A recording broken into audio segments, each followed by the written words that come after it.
Well, hello, Father's House Church. It is good to see you. I am Gordon, back with another episode of Beyond the Message.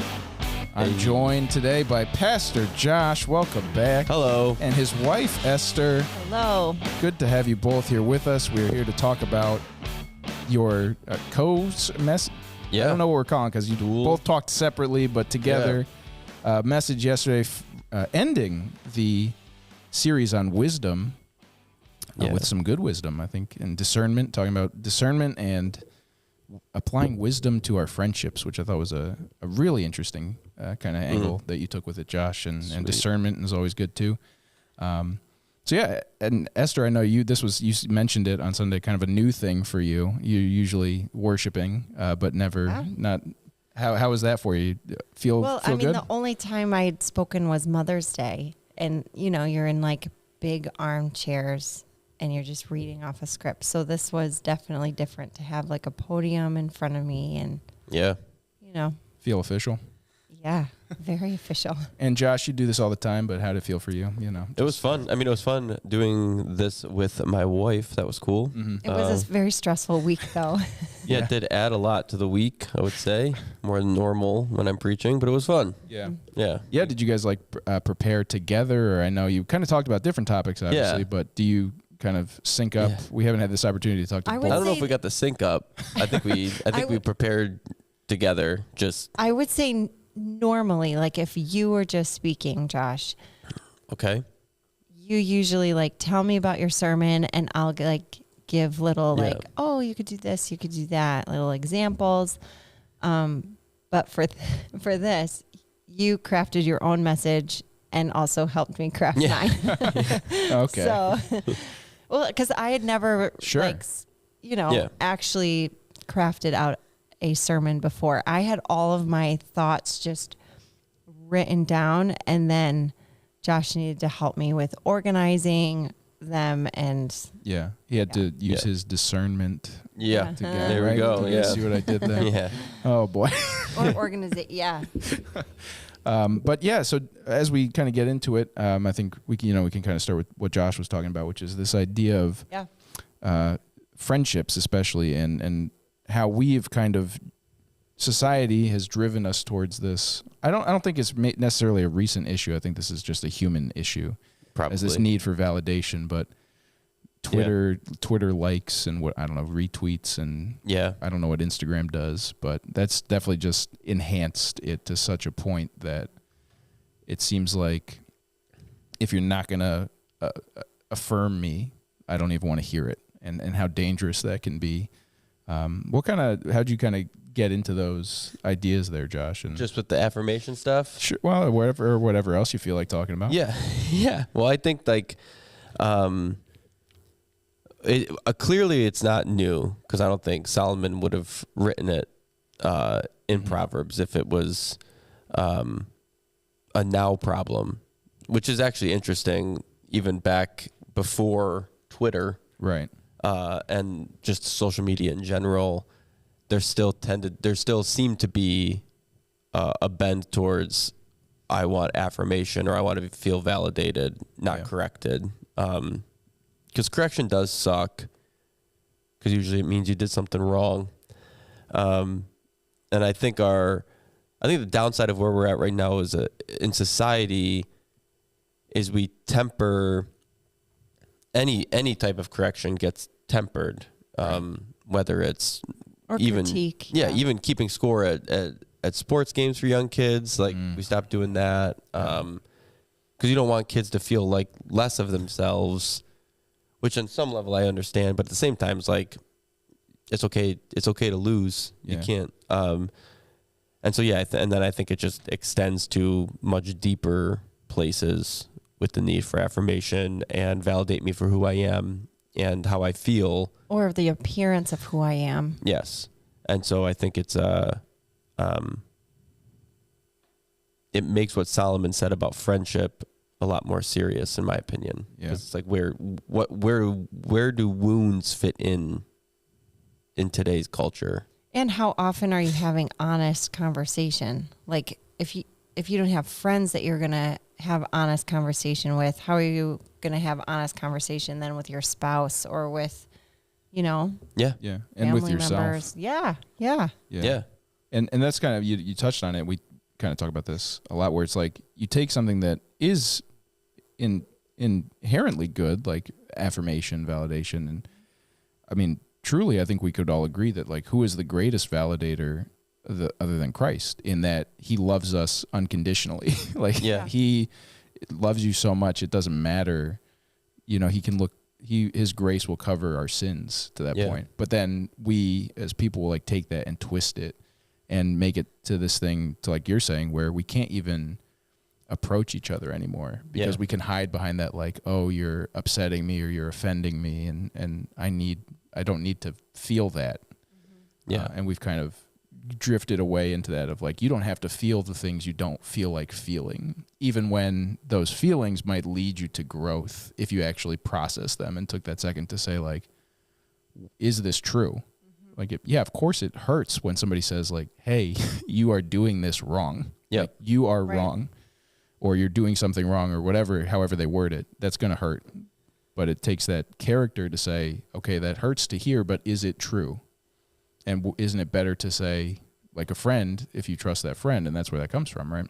Yeah. Oh, that hurts, but you have a point. And so now I can actually change and remove that part of myself or adjust myself. Yeah, I'm wondering, this might just be a vocabulary thing, but like, I think what we want is flattery. And like validation comes just at a much deeper level. So God does validate who we are and who he created us to be. And then we turn around and all we want is flattery. Like that's, you know. Well, we want, I think flattery is a good way to say it, but also we just want to be, we want allowance to do the things that God would not want us to do, right? That just we want to do. And I think that's where it gets really dangerous. Of like, just say that this is okay, that what I'm doing is okay, even when you know it might not be. Yeah. And it just makes you wonder how many people walk around without others in their lives, other voices telling them when they're, like, when things aren't right or things are wrong, or like, you know, who's being honest with you? I think it's a good question. Yeah, it's a tough. What do you think is worse? Just to throw this kind of social experiment out there, being in that situation where you don't have someone, or being surrounded by people but still not being vulnerable enough with them that they really even know you well enough to have those kinds of conversations. Yeah, it's interesting. That's an interesting question. I think if you're in that circle where you do have a lot of people and you're not vulnerable, then you at least have the ability to test the waters and like share something vulnerable with someone and see if they match that level, or, you know, see if it'll come back to you through another one of your friends. You know, so you can at least kind of test the waters. It can be, I know that that's something my mom always prayed for, was that like we would have good friends, because it really is. You know, it makes a difference. It's life-changing. Yeah. And I think that's kind of a good, not to plug things like we always do, but groups, that's where groups can kind of be that for you. It provides you, because essentially you're already building that assumed context of like, we are here to be to grow connect as a community, right? You know, to connect, to have that vulnerability, and I think a lot of, maybe not every group, you might just do like a Bible study or whatever, but most groups, at least that I've experienced here at the Father's house, have been more like, let's talk to each other and what do you think, or how are you feeling? You know, it's a lot more trying to build that community. For sure. That really helped when we first came to the church, was being in a mom's group. And getting to connect. Because then now we haven't kept up with that mom's group, but we've still kept up with those same people, with the moms. And so now I have friendships out of that that are really sustaining, and have seen some of the worst mom moments. And that's a tough one. Are good. Oh, yeah. Well, but then this raises kind of the next question. This also what Josh were getting into is this idea of like, there's the other side of the coin brings with it its own kind of temptation, which is just being maybe not honest, but just sharing opinions essentially, you know, and like, well, Josh, I really just don't like you. So, so you really shouldn't do this, but it's not because that's true. It's just because I don't like it.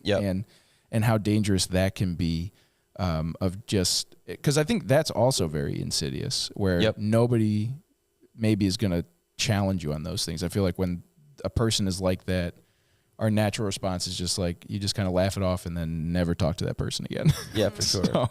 So, where do we kind of go in that sense when we talk about like biblically approaching people and not just ruining any hope of a good relationship that we have?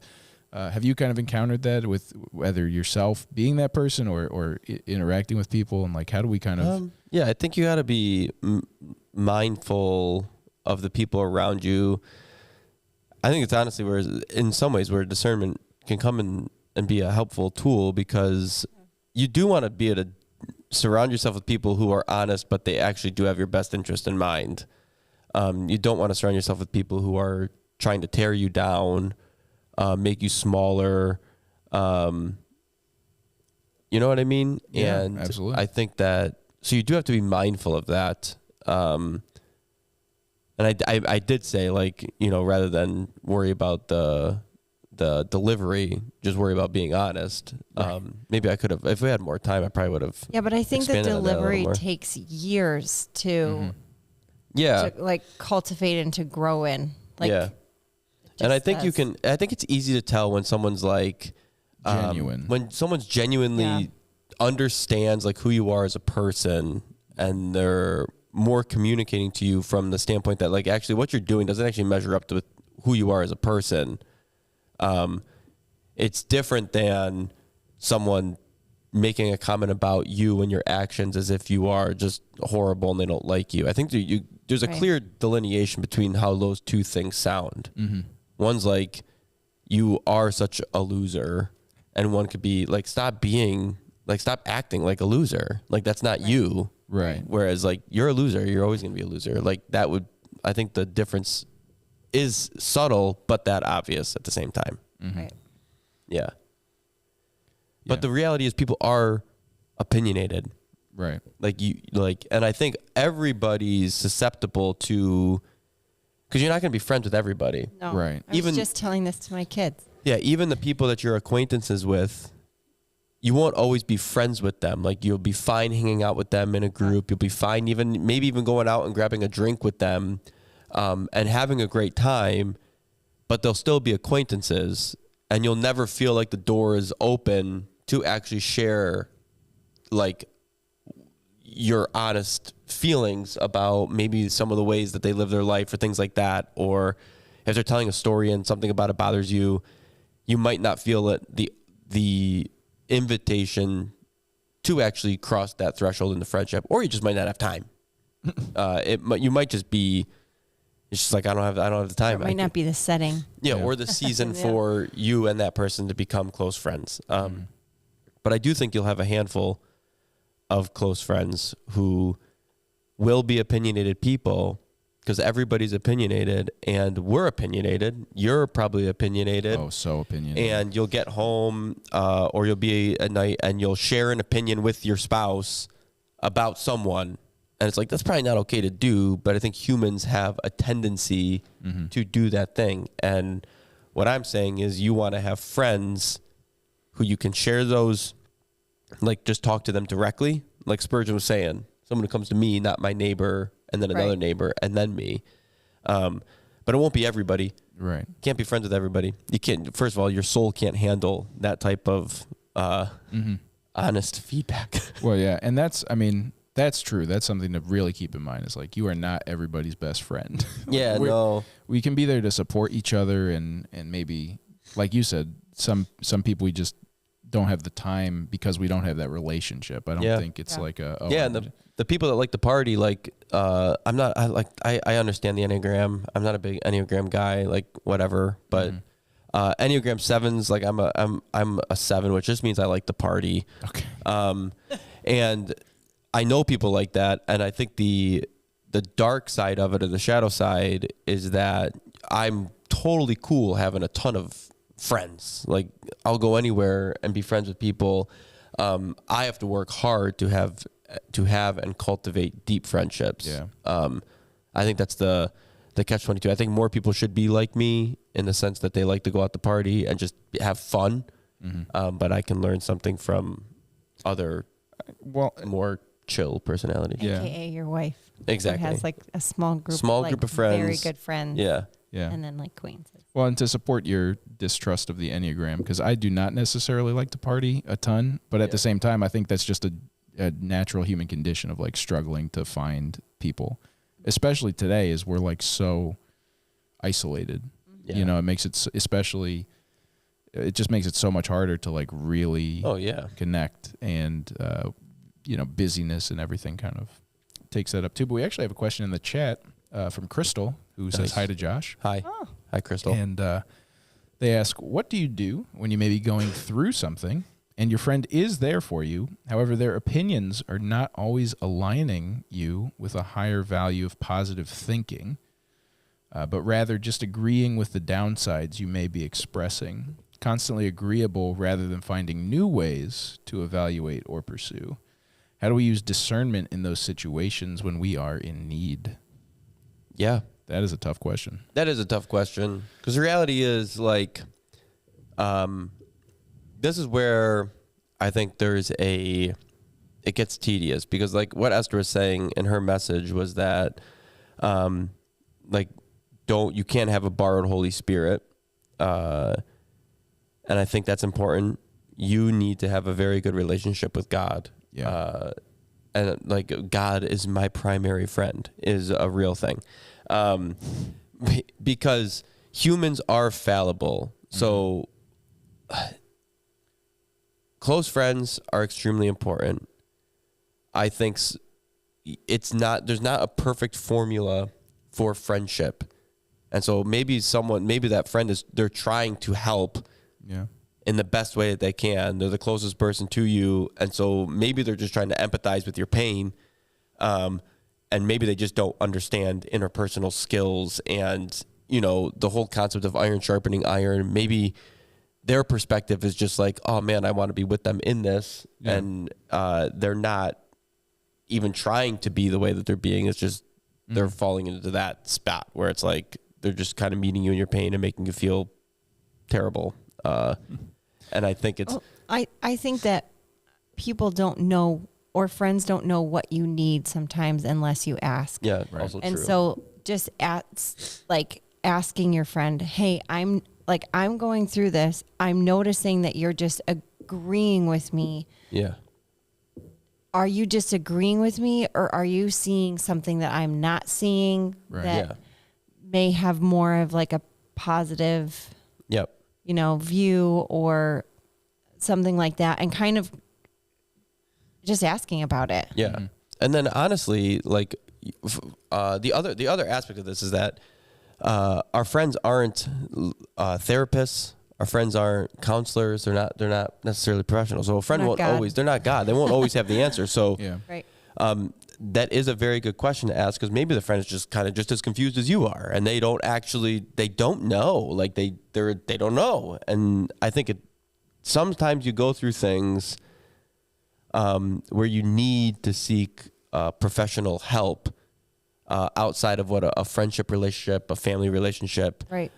Or even just between you and God that you can deal with. Because I think sometimes we get so lost in our own thoughts and our own patterns that it's actually pretty difficult to hear God, because you just start confusing yourself on whether or not you're hearing God or you're just, thinking. So yeah, I definitely echo all of that. I think too, kind of again, the God part that a lot of even like strong Christians would maybe overlook, and that is overlooked a lot, is like we want answers. We always want answers, and yet we never go to the actual place with the answers, which is the Bible. And I think that's a question that a lot of us need to ask, myself included. I never do this, but it's very important to say, like, okay, this is what I'm struggling with. What does the Bible say about that?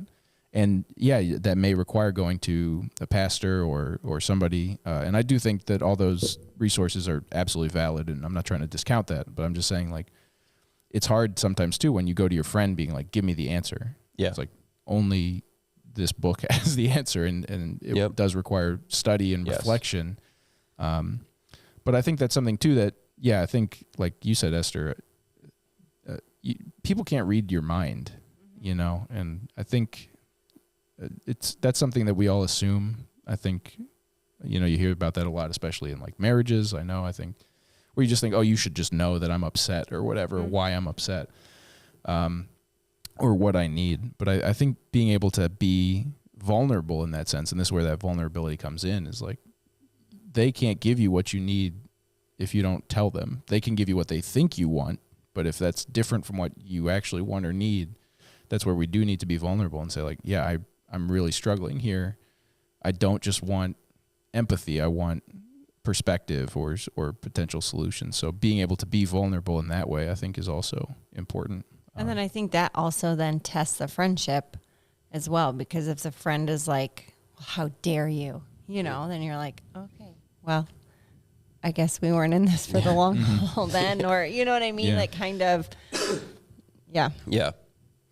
Well, and that's a tough thing too when it comes to relationships, is just because I think, again, we talk about that. Not only do we expect ourselves to be perfect, but we expect the other person to be perfect. Yeah. And what a challenge in godly patience and love is it to have someone who you know is your friend maybe hurt you in that way by omission or just not doing what you want them to do in life.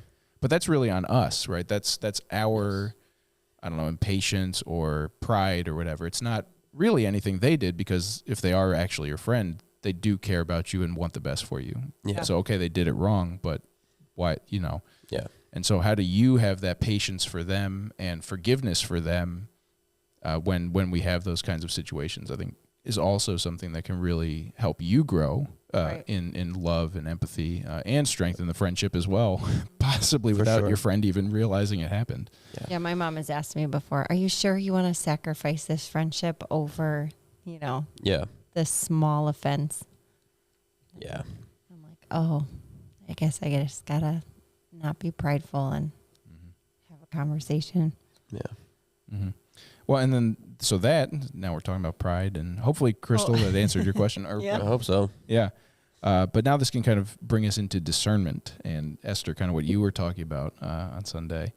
And I loved the illustration really of the hike, just one picturing Josh and then somebody more like worse than Josh on a hike. That was a good one. Yeah. But what you were talking about, the guy who was running past you and how we kind of forget, we just see the results that other people have and forget the journey that they took 100%. and the journey that we're on, and we just kind of expect those immediate results. Yep. And again, when it comes to like wisdom, especially when we talk about godly wisdom, is it's like counterintuitive almost, because it does, like you were saying, come from the Holy Spirit, and it's not like earthly wisdom where it's just, oh, you want to learn about something, you just read the book and you know it. But godly wisdom is much more being attuned with His Spirit and really understanding that and growing in that. And that is such a journey. So I don't know if you have more you want to talk about there, or. Oh, it's just a lifelong journey. It comes from committing to like making choices that you feel like God's leading you to. And God graces you for seasons. So, like, I guess that sounds really Christianese. So maybe I can rephrase it. We only call it a season when it's terrible. When it's bad. But I feel like if I were to put it in terms of people who are watching that aren't church people, you've been given capacity for a specific set of things that are in front of you right now. And the sucky thing that we do is we compare ourselves to people that are they have different things on their plate. And so there's just different, sometimes it is life experience. When it comes to hiking, that guy clearly had more life experience. It was unbelievable what he was doing. I don't even understand it. because he probably should be dead, but he's not. Stop. No, it's legit. Like he was running, great. and we were like, I mean, it was tedious. It was crazy. And then there's people on these trails, so he's weaving in and out of people, and they're not. It was nuts. On your left. Yeah, he's like yelling at us, like, relax, dude, just walk. But so clearly he had more life experience, and sometimes it is that. But we tend to want to shortcut journeys in order to experience things that other people are experiencing, when really there's like a breadth of things that you need to go through in order to experience those things. And sometimes it's life experience, other times it's just like the nature of life and the way that life is set up. Now is not the time to experience life. And it is just like, what are the things that are in your hands that you can control right now? And on that hike, it was like, we had PB&J at the car. Esther made a PB&J sandwich, and she brought her water bottle, and she got through the hike pretty fine. I was in a state. You and your brother both. And so I think we always over glamorize like what success looks like. And you know, that guy, like, you know what I mean? Like when you compare, you have no idea maybe he was running from somebody, you know? And no. But don't, I mean, he's running from his problem. Exactly. You don't know the things that are going on and the people that we enamor, or even just not even enamor. And it's not even like celebrity. I'm not even talking about celebrities. It's like coworkers who you feel like are getting more ahead than you. Neighbors who you feel like just have a happier life than you. But you're only seeing these things from the snippets that you get to see. Right. Yeah. And you don't know what they're looking at you saying the same exact things. That guy was running. He's probably looking at us like, I wish I had people that I could run with. He's home lonely. You know what I mean? Yeah. And so I actually don't know the Seattle runner, but these are the things. If you're watching Man from Seattle. Yeah. And I think it's like, the real point of that story though, was that I lacked common sense at the start, and I did not bring water. My cousin was like, I think you need this. I didn't even ask for it. He just handed me the open Nalgene bottle. He didn't even want me to use my muscles to open it. And so I drank some of his water. I had some of your water. Yeah, but I was like, don't drink all my water. Yeah, it was bad. You know. And I got home and back to the car, and I housed a sandwich like immediately. I didn't even go. I was just straight to the car. And I think if you think about your life, how much do you miss out on, or how difficult am I making my life purely based off of the fact that I'm not using like godly common sense in my everyday life, you know? Well, I mean, really, it is such a good illustration because, like you just said, like if you had the wisdom to say, like, okay, I'm doing this, how much more enjoyable might that experience have been? Oh, for sure. If I could have stopped every couple minutes, just had a sip of water. We should have put like one of the fanny packs on you with snacks in it. The whole thing. Everything Yeah. could have been better done on that hike. And yeah, I think we overcomplicate relationships because we don't use common sense. Yeah. Especially dating. There's so many people going through dating relationships right now. It's just like, just break up. You don't need this in your life. It's stressful. You're filled with anxiety and you fight all the time. Just break up. It's common sense. Call it the Holy Spirit. It'll help you make the decision. Oh, stop. I'm sorry. Well, but I mean, it's true, Don't right? play the God card. Well, but Yeah, don't blame God. Oh my God. Yeah, don't play the God don't. card. Oh, So God told me. Yeah, no, he didn't. You just don't like me anymore, and that's totally fine. Yeah, He's just not that just into say you. it. Yeah, just say it. Don't blame God. don't blame God, but follow Him in Yeah, wisdom. God will give you wisdom. and realize that, like, when you try and do things the way you think is fine, 9 times out of 10, you're going to be miserable. You're gonna be miserable. Yeah. And I think that's where that discernment comes in, because discernment really is, like you said on Sunday, Esther, being able to judge the situation, not be judgmental, but be able to like understand the situation and judge like what the right action to do is. Yeah. And this is the big problem with godly wisdom, is it's normally counterintuitive to what any other person would say. And so it really does have to come from outside of yourself. Yeah. Because if it comes from you, you're hiking without water and a sandwich. Essentially. Yeah. It's true. Yeah. So then how do we get that wisdom, right? That's kind of the question of the hour. How do we get that attunement with the Spirit of God to really hear Him and hear what His Holy Spirit is saying to us and how it's guiding us? Well, what's great is that James gives us what most would consider is the cop-out answer. If you don't have wisdom, ask for it. Yeah. And I think that speaks to a relationship with God and trying to build a lifestyle of praying and talking to God. But I do think God actually loves to answer the give me wisdom prayer. I think though too, like if you're concerned about it, it's probably on God's heart too to be like concerned about it as well. I actually just heard Craig Rochelle in like a little Instagram video talking about that. But like my mom growing up, my parents were first generations Christians, and so they took raising us like, very seriously. I don't know, the weightedness, I guess. And so like even like before going like back to school clothes shopping, my mom would be like, let's pray and pray that we find clothes that bless you for this year, that you feel great in. And so it's from experiences like that of just allowing or asking God to be in the seemingly insignificant things, like the everyday kind of things, Are you going to laugh at me? No, sorry. I received a text from a friend and it's making me laugh, and I apologize. No, that's okay. Yeah. But I think that God really does want to be a part of those like insignificant moments, because when you've built up inviting God into all of those small moments, then when you get to something like a bigger decision, it doesn't actually feel as big because you've already developed that relationship. And so then it doesn't feel as like, oh my gosh, do I go this way? Do I go that way? It's like not about making like the right decision. It's about making it in the right way. Yeah, making your decisions right. Yeah. Yeah. The other thing is like maybe people are like, they're like, because I always find like when conversations like this happen, it always feels like the answer can be like, oh, you have to cultivate a relationship and a lifestyle of prayer. And it's like, okay, so in 6 months, I guess I'll be good at like this wisdom thing. It's like, but I'm desperate right now. So what do I do right now to like make this decision with godly wisdom? And which I think is a good question that I'm asking.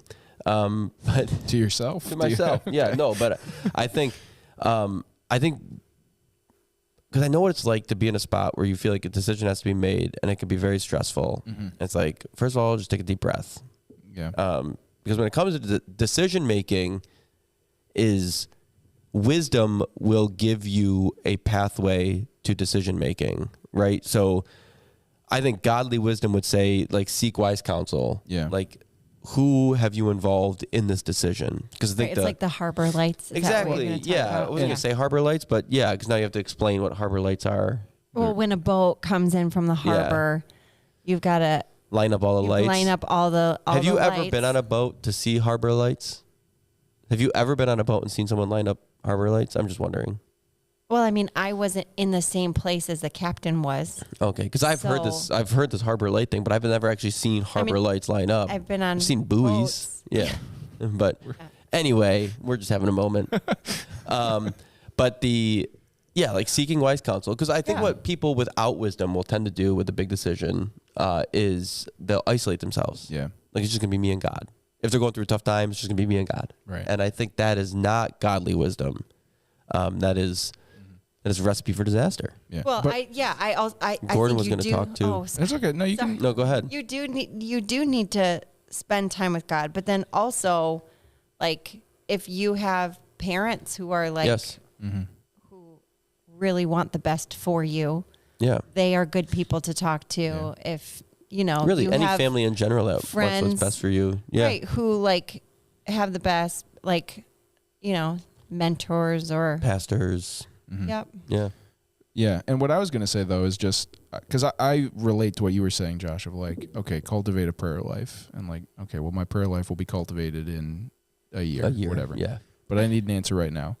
But I will speak from experience in those situations. God does not hold your lack of a prayer life against you. No, he does not. So like, you should absolutely still pray start in that praying. moment, and you will get wisdom in that moment. Because I do think there's that other side of things where God almost like, I don't know if God, we're not going to get into that, like what he makes happen or whatever, but I feel like we get to those situations where, we are, just to keep dunking on Josh here, in the middle of a hike without a sandwich and a water bottle was like, that's the point, because then God comes in. You don't get to say like, I did this. Like, God, like God saved you in that moment. Yeah.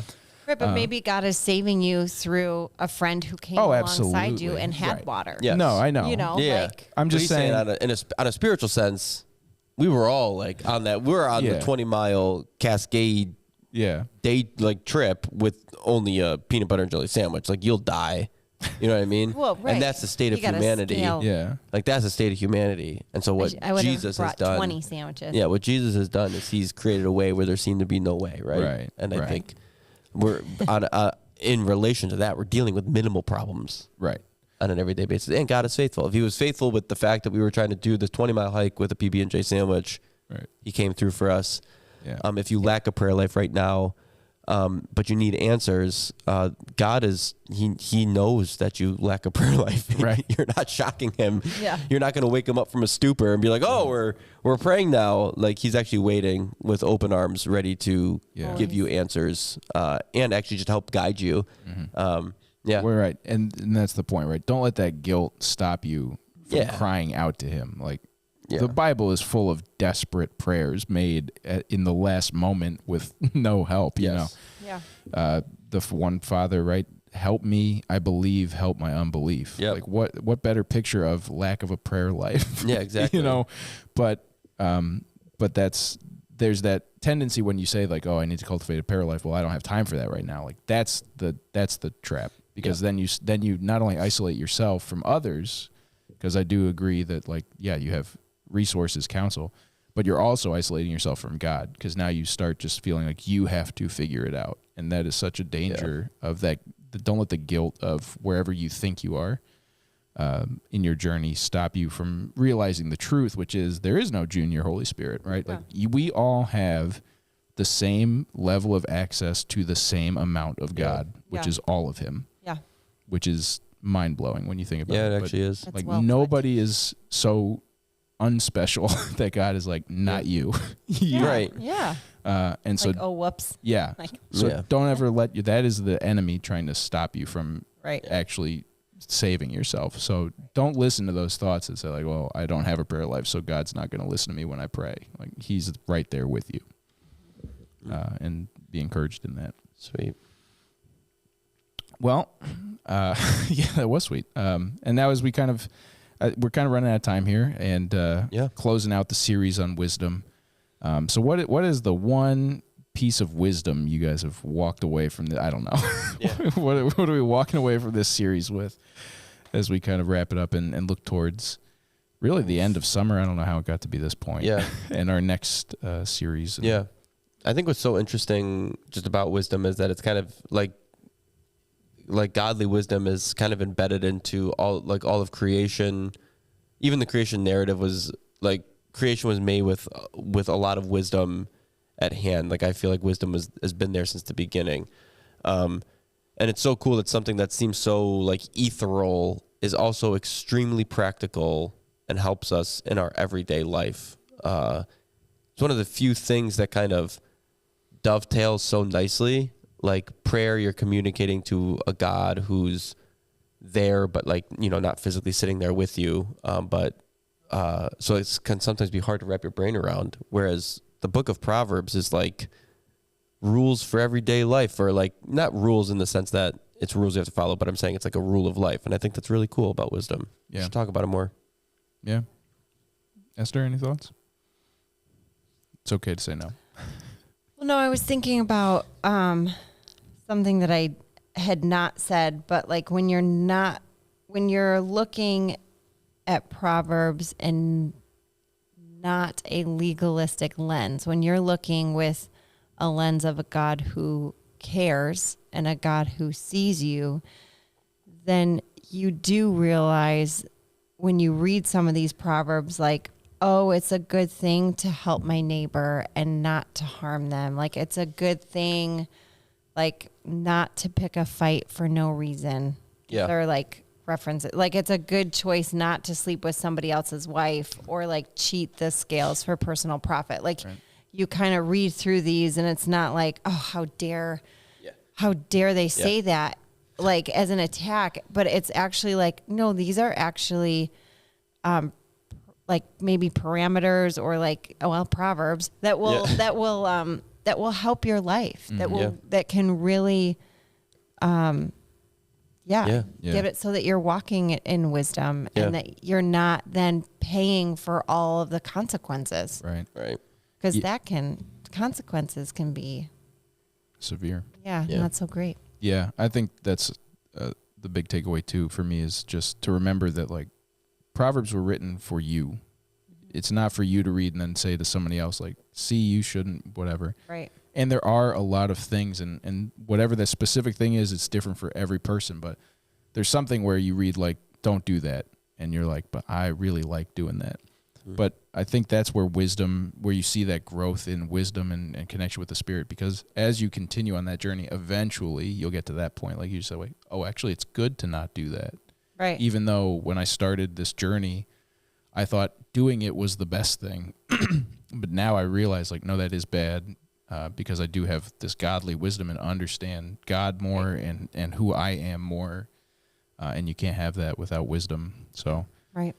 Yeah, definitely everybody should study Proverbs. I agree. I think it's a good and practical. It's one of the few, like you said, Josh, just not really rules, but practical application books. Right. And it's very good. Yeah. Cool. All right. Well, thank you both. Thanks for having joining us. Fun. It was great to have you. Chat, as always, thank you for the questions. Church, we will see you for prayer tomorrow in the Fishbowl, 6:30 in the morning, 5:30. If you want to come at 5:30, you can pray an extra hour. I don't know who will be here, but 6:30. And we're here Sunday, starting a new series, I believe. Kind of, yeah. This weekend, this first weekend of September, Labor Day, going to be a good service. It's not the new series, but we're in the new season, so New season, yep. Church, we love you. Have a great week. We will probably not see you next week because of the holiday, but we'll see you later. Yeah.